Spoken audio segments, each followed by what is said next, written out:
दोस्तों, आप सबको सहमत से एक बार फिर से आप सबको अपने इस वीडियो में मैं आपका स्वागत करता हूं। दोस्तों, ये संदेश बहुत ही महत्वपूर्ण है आप सभी के लिए, क्योंकि इस संदेश के माध्यम से आज मैं आपको बतलाने वाला हूं क्या मसीही दूसरे धर्म में शादी विवाह कर सकता है या नहीं, या दूसरे शब्दों में क्या एक मसीही व्यक्ति गैर मसीही से जो प्रभु यीशु मसीह विश्वास नहीं करते हैं उस परिवार में या उस लड़का लड़की से शादी विवाह करना सही होगा या गलत होगा।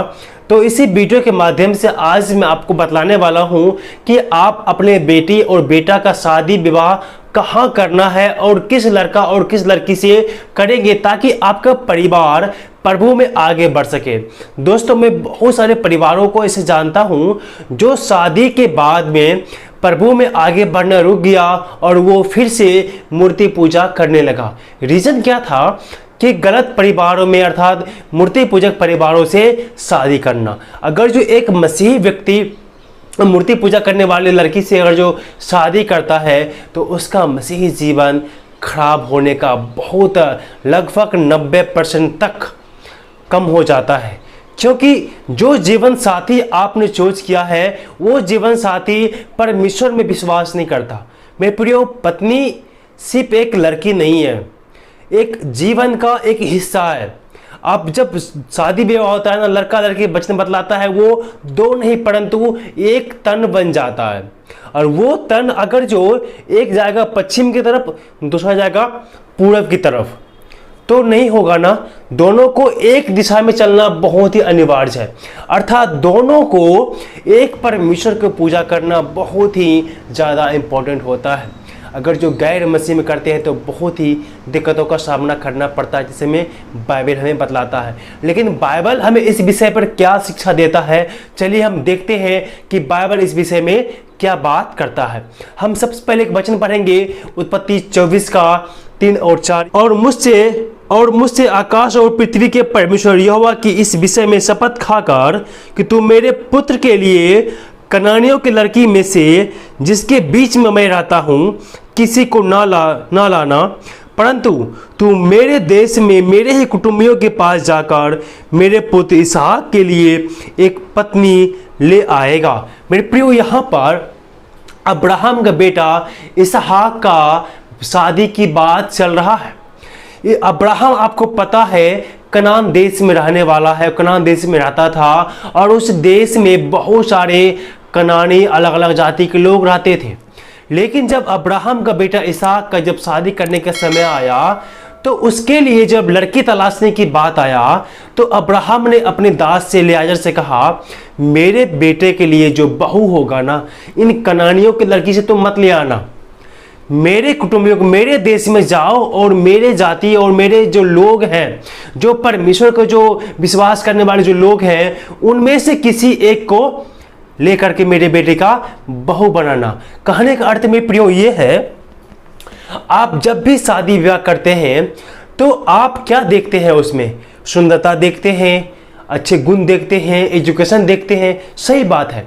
लेकिन सबसे महत्वपूर्ण देखने वाली बात यह है कि जिस परमेश्वर का आप पूजा करते हैं, जिस परमेश्वर पर आप विश्वास करते हैं, क्या वो लड़की, वो परिवार उस परमेश्वर में आस्था रखती है या नहीं रखती है। सबसे जरूरी बात यह है। अगर जो आप अन्य लड़की से शादी करते हैं जो यहोवा परमेश्वर पर विश्वास नहीं करती है, अगर उस परिवार से आप रिश्ता जोड़ते हैं तो निश्चय ही आप जो है वो आपके घर में आकर के वो अपने देवी देवता की पूजा करेगा और मंदिर भी बनवाएगा। तो फिर आप जो है किस तरह से परमेश्वर में आगे बढ़ पाएंगे? वैसे तो आप विश्वास में गिर जाएंगे, कहीं न कहीं वो आपको भी डिस्टर्ब करेगा परमेश्वर में आगे बढ़ने के लिए। इसीलिए अब्राहम ने अपने बेटे इसहाक के लिए जो बहू ढूंढता है वो अपने कुल में, अपने देश में और अपने परमेश्वर पर विश्वास करने वाला परिवार में जाकर के अपने बहू को वो ढूंढने के लिए बताता है। इसीलिए हमें और आपको क्या करना है, जब भी शादी ब्याह करें अपने लड़की या लड़का का, तो सबसे पहले देखें रंग रूप। तो बात की बात है, रंग रूप तो ऊपर की है, वो कभी भी खत्म हो सकते हैं, लेकिन जो है वो परमेश्वर में विश्वास करने वाली लड़की होना चाहिए। वो परमेश्वर पर आस्था रखने वाले लड़के होने चाहिए।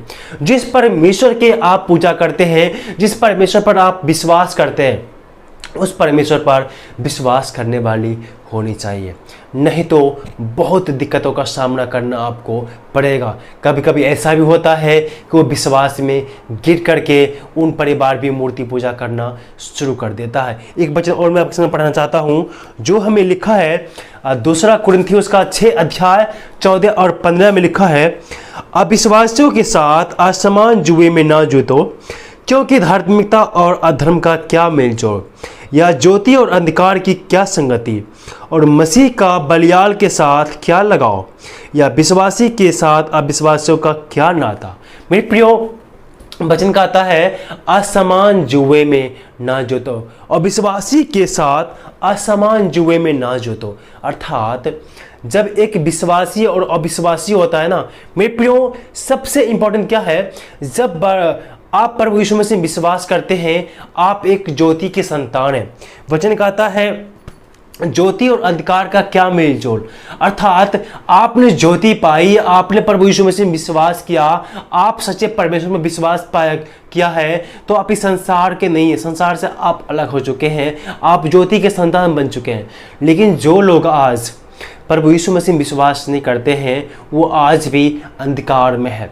तो इसलिए अविश्वासी और विश्वासी का कोई मेल जोल नहीं है, दोनों का आत्मिक पिता अलग अलग है। एक विश्वासी परिवार, एक विश्वासी, एक लड़का, एक लड़की, वो पवित्र आत्मा के चलाए चलेगा और पवित्र आत्मा का सुनेगा। लेकिन वहीं पर दूसरी तरफ में अविश्वासी लोग जो प्रभु यीशु मसीह में विश्वास नहीं करते, वो शारीरिक क्रिया को पूरा करता है, वो शरीर को चलाए वो चलता है, उसका सोच विचार कभी भी आत्मिक परिवार से नहीं मिलेगा। एक सांसारिक परिवार और एक आत्मिक परिवार दोनों अलग अलग हैं।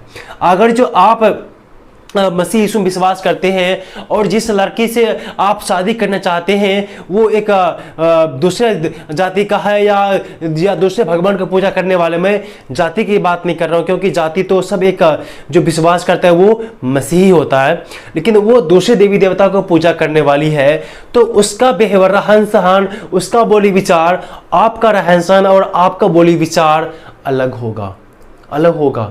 जो भी मसीही लोग हैं उनका व्यवहार बिल्कुल भी अन्य जाति से अलग होता है, वो आपके परिवार में नहीं घुल मिल सकेगा, नहीं होगा। इसीलिए आप जो है अविश्वासी के साथ में, जो प्रभु यीशु मसीह को विश्वास नहीं करता है, उसके परिवार में अपनी बेटी को, अपने बेटे को कभी भी भूल से भी मत विवाह करना, सपने में भी विवाह मत करना, नहीं तो जिंदगी भर आपके परिवार में क्लेश होता रहेगा। न आपकी पत्नी कभी प्रभु यीशु मसीह को स्वीकार करेगा और आप जो है उसके पीछे घिरते रह जाएंगे। इसीलिए ऐसा गलती बिल्कुल भी मत करना, ये सबसे बड़ी गलती है। क्योंकि मैं प्रियो, अगर जो आप प्रभु यीशु मसीह में विश्वास किए, क्योंकि जब आप विश्वास, जो लड़की से आप शादी करेंगे ना, बिना बपतिस्मा के पादरी आपको शादी नहीं कराएगा। लड़के लोग क्या करते हैं, शादी करने के लिए तो वो बपतिस्मा ले लेते हैं, लेकिन बाद में फिर से वो पीछे हट जाते हैं, पीछे हट जाते हैं, फिर से वो मूर्ति पूजा करने लगते हैं। इस तरह के काम के द्वारा आपके परिवार में श्राप आएगा। अगर जो व्यक्ति बपतिस्मा लेने के बाद, विश्वास करने के बाद, अगर जो फिर से वो भटक के मूर्ति पूजा करने लगता है ना, परमेश्वर का क्रोध, परमेश्वर का श्राप हमारे परिवार के ऊपर में पड़ता है। इसलिए इन बातों को आप जरा ध्यान में रखें।